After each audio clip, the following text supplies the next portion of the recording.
வரும் சட்டமன்ற தேர்தலில் வாக்களிக்க பெரும் ஆவலுடன் இருப்பதாக முதல் தலைமுறை வாக்காளர்கள் கூறியிருக்கிறார்கள்.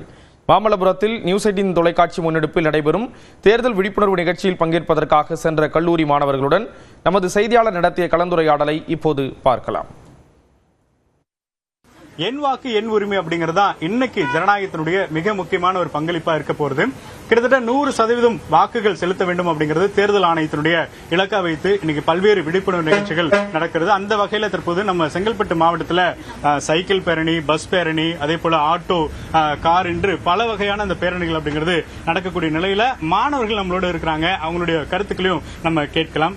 வணக்கம். சோ இன்னைக்கு ஃபர்ஸ்ட் டைம் ஓட்டர்ஸ் அப்படிங்கிறது தான் ரொம்ப இம்பார்ட்டன்ட் ரோலா இருக்கு. இந்த 100% ஓட்டு வாங்கணும் அப்படின்னா மாணவர்கள் நீங்களே என்ன பங்களிப்பு கொடுக்க போறீங்க?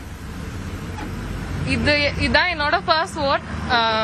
நான் ரொம்ப எக்ஸைட்டிங்கா இருக்கேன். அவ்வளவுதான். சொல்லுங்க, உங்களுக்கு எவ்வளவு எக்ஸைட்மெண்டா இருக்கு? ரொம்ப எக்ஸைட்டடா இருக்கு. நியூ பார்ட்டிஸ்லாம் வந்திருக்கு.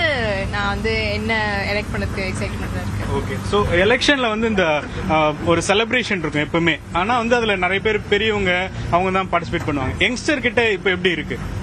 அவங்கலாம் பார்ட்டிசிபேட் பண்ணதை பார்த்தோன்னே ரொம்ப ஆர்வமா இருக்கு. எப்படா 18 முடியும்னு சொல்லி நாங்க வெயிட் பண்றோம். Okay okay. So excited. Super. So நிறைய ஸ்டூடெண்ட்ஸ் கிட்ட எப்படா இந்த கம்ப்ளீஷன் வரும், 18 இயர்ஸ்க்கு அப்புறம் ஓட்டு எப்ப போட போறோம் அப்படிங்கிற ஆர்வத்தோட இருக்காங்க. நாங்க இங்க இந்த எலெக்ஷன் ஃபர்ஸ்ட் டைம் ஓட்டர்ஸ்னா ரேலி எல்லாம் பண்றதுக்காக வந்திருக்கோம். ஓகே. ஸோ ஃபர்ஸ்ட் டைம் ஓட்டுங்கிறது ரொம்ப ஓட்டுங்கிறது நமக்கு ரொம்ப இம்பார்ட்டன்டான விஷயம். ஏன்னா நம்ம ஃபியூச்சர்ல ஒரு வர பார்ட்டி வச்சுதான் நம்ம நம்மளோட லைஃப் ஃபியூச்சர் டிசைட் ஆக போகுது. ஸோ ஒருத்தர் ஓட் பண்ணணும். அது 100% பண்ணாதான் நம்மளுடைய ஃபியூச்சர் சேஞ்ச் ஆகும். ஓகே. என்னென்னலாம் நீட் இருக்கு இப்போ ஸ்டூடெண்ட் மத்தியில, என்ன எதிர்பார்ப்பு இருக்கு? ஒரு பெரிய சேஞ்சஸ் எதிர்பார்க்கறீங்களா? ஐ மீன் இந்த மாதிரிலாம் ரெசல்யூஷன் கொண்டு வரணும்னு எதிர்பார்க்கறீங்களா? ஜென்ரலா நமக்கு எக்ஸாம்ஸ் எல்லாம் இப்போ காம்படிட்டிவ் எக்ஸாம்ஸ் எல்லாம் நாங்க எழுதுறோம். இப்போ அதுக்கெல்லாம் எல்லாம் ரொம்ப தியரிட்டிக்கலா வருது. ஸோ அதெல்லாம் எங்களுக்கு கொஞ்சம் அண்டர்ஸ்டாண்ட் பண்ணி எழுதுற மாதிரி எக்ஸாம்ஸ் எல்லாம் இருந்தா நல்லா இருக்கும். பிராக்டிக்கலா இந்த மாதிரி இருந்தா நல்லா இருக்கும்.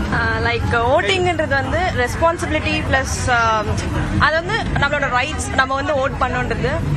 ஸோ கண்டிப்பா நம்ம அதை யூஸ் பண்ணிட்டு நம்ம ஓட் ஆகணும். Because as a Indian citizen it's our rights to vote right. So எனக்கு அது ஒரு குட் ஆப்பர்ச்சுனிட்டியா ஃபீல் ஆகுது. ஸோ சொல்லுங்க, நீங்க சொல்லுங்க. இந்த 100% ஓட் அப்படிங்கறது போல் ஆயிடுன்னு பாக்குறீங்களா? கண்டிப்பா இல்ல சார்.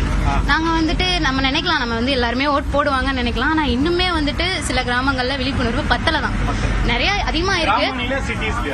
சிட்டிஸ்ல ஓரளவுக்கு இருக்கு. நம்ம ஒத்துக்கலாம். ஏன்னா நாங்களே இப்ப ரேலி போறோம், ஒவ்வொரு இடத்துல ஓட் போடுங்கன்னு சொல்றோம். அந்த விழிப்புணர்வு நம்ம கிட்ட இருக்கும், ஸ்டூடெண்ட்ஸ் கிட்ட இருக்கும், படிச்சவங்க கிட்ட இருக்கும். கொஞ்சம் படிக்காதவங்க எதுக்குப்பா நான் கஷ்டம், இங்க இருந்து அங்க போகணும், அவ்வளவு தூரம், அங்க போய் நான் ஓட்டு போறதுக்கு இங்கே இருந்துக்கிறேன்ப்பா ஒரு நாள் லீவு, அந்த மாதிரி போயிருவாங்க. அதை மாத்துறது கஷ்டம். ஆனா நம்ம முயற்சி பண்ணலாம். முயற்சி பண்ணா கொஞ்சம் மாறும்.